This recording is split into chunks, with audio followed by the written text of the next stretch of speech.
Hi guys and girls, welcome back to another video. It's been a while. I can't imagine that I've got too many active subscribers that will be coming back for this video because it's been so long. But yeah, this is the first time we'll do the speed limit. This is the first time that I've been on the Royal Enfield, or any bike for that matter, but this is the one that I missed since August last year, and it's now halfway through March. It's March 18th today. So yeah, it's been a long time. It wasn't actually that hard to get back on a bike, and I'm loving it so much. I serviced this bike yesterday in preparation. As you might be able to tell, I've got a new exhaust on it. I serviced the bike in preparation for today and put a new Red Rooster exhaust on it, which once I've got used to it for a little bit, I will do my little review on it. It was £130 from eBay, and they sent it straight from India. It arrived pretty damn quick, and yeah, it honestly, I really do enjoy it. It makes filtering much easier because people hear you coming. At idle, it sounds pretty much, same as stock. It's only when you're,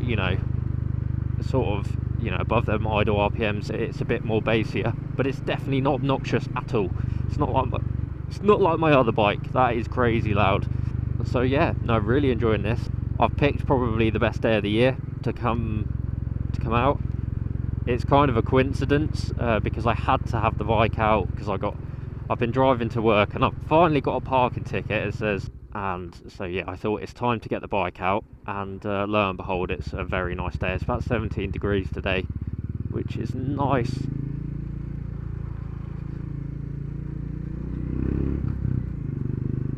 Nice for March. And I thought I'd take the scenic route home. But yeah, this exhaust so much bassier. It's really nice. I do like it. It's actually not too much louder than the standard one, I'd say. And this is the Red Rooster with the baffle removed. I didn't even start it with the baffle in. And this is probably about how loud I expected it to be with the baffle in. So yeah, very, very respectable. But the sound that comes out of it's a lot bassier and less sort of bubbly. I did like the sound before, really liked the sound before, but yeah, this is just completely different really. It's changed the sound profile more than it's made it louder. And this is with the decap pipe in as well, because I wasn't planning on it, but Red Rooster sent it, so it is what it is. It's gone on. Easy to fit. I don't know, the decap pipe isn't as high quality as the muffler. Let's go left.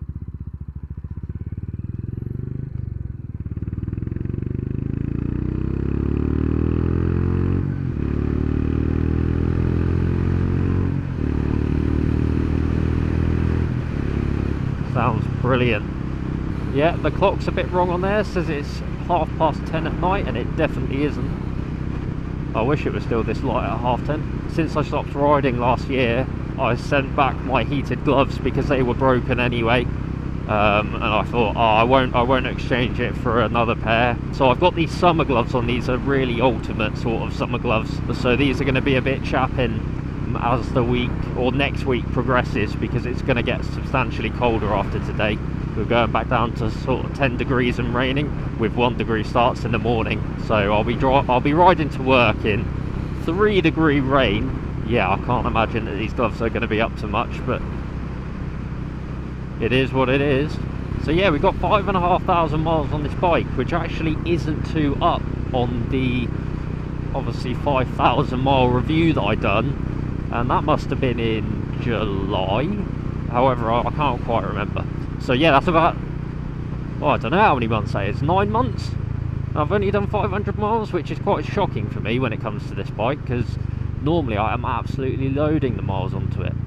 I'm not sure if I've already covered this, but I wouldn't say there's any performance difference. However, I've not ridden this bike in a long time, so, you know, and I didn't ride this at all yesterday before I put the new exhaust on, so I didn't really have much of a back-to-back, let's just say that.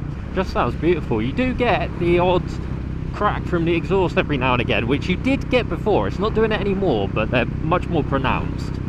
I personally don't mind it. I know that a lot of people don't like pops from the exhaust. This isn't a pop and bang like you know, some teenagers Fiesta ST.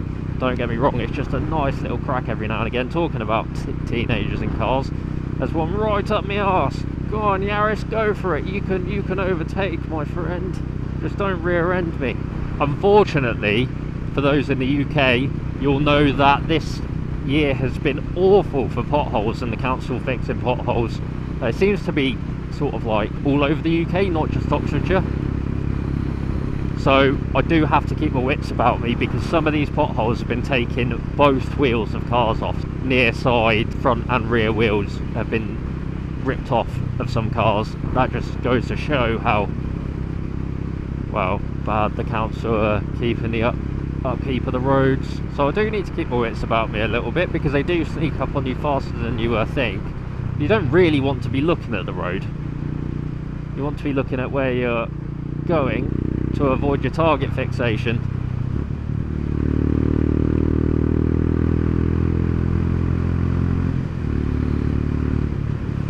I really do recommend, if you're toying with the idea of getting a Red Rooster, I'd certainly look into it, because I wouldn't say that this is, you know, too much louder at all than the stock exhaust, and I did fit the optional decap pipe and take out the baffles. If you're scared about buying it and it being too loud, if somehow this is too loud for you, then you can put the baffle in, or what I'd probably do is put the cats back on the bike, because I don't actually care about any added performance in removing the cats, and to be honest, I don't think it's made a difference anyway. Not that I thought that it would. Usually you need to get the bike mapped for that. However, I have heard some people say that you just let the bike idle for 10 minutes. What I have noticed though is that my arse is hurting a lot more than usual. Normally I can't, you know, there's no pain at all on my commute to work and back, but I'm already feeling quite a bit of discomfort, so I think I've lost my seat training. Problem is a little bit with this bike is because the gears are so short ratio, when you're downshifting, rev match downshifting, it just sounds like you're trying to be a bit of a, oh, that's a nice bike.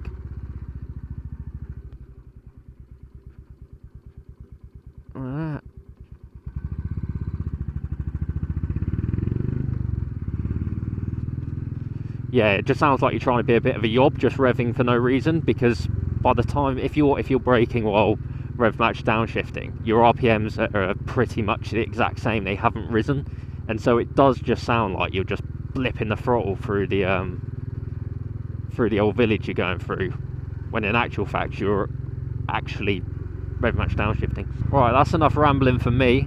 I hope you enjoyed the video. I will make a review on this exhaust once I've got used to it a little bit more. Maybe a review of this touring seat. I need to get used to it again, but this is nowhere near as comfortable as I remember it being. But then again, I've not sat on a bike for 6 months or so. So yeah, thank you for watching the video. See you in the next one. See ya.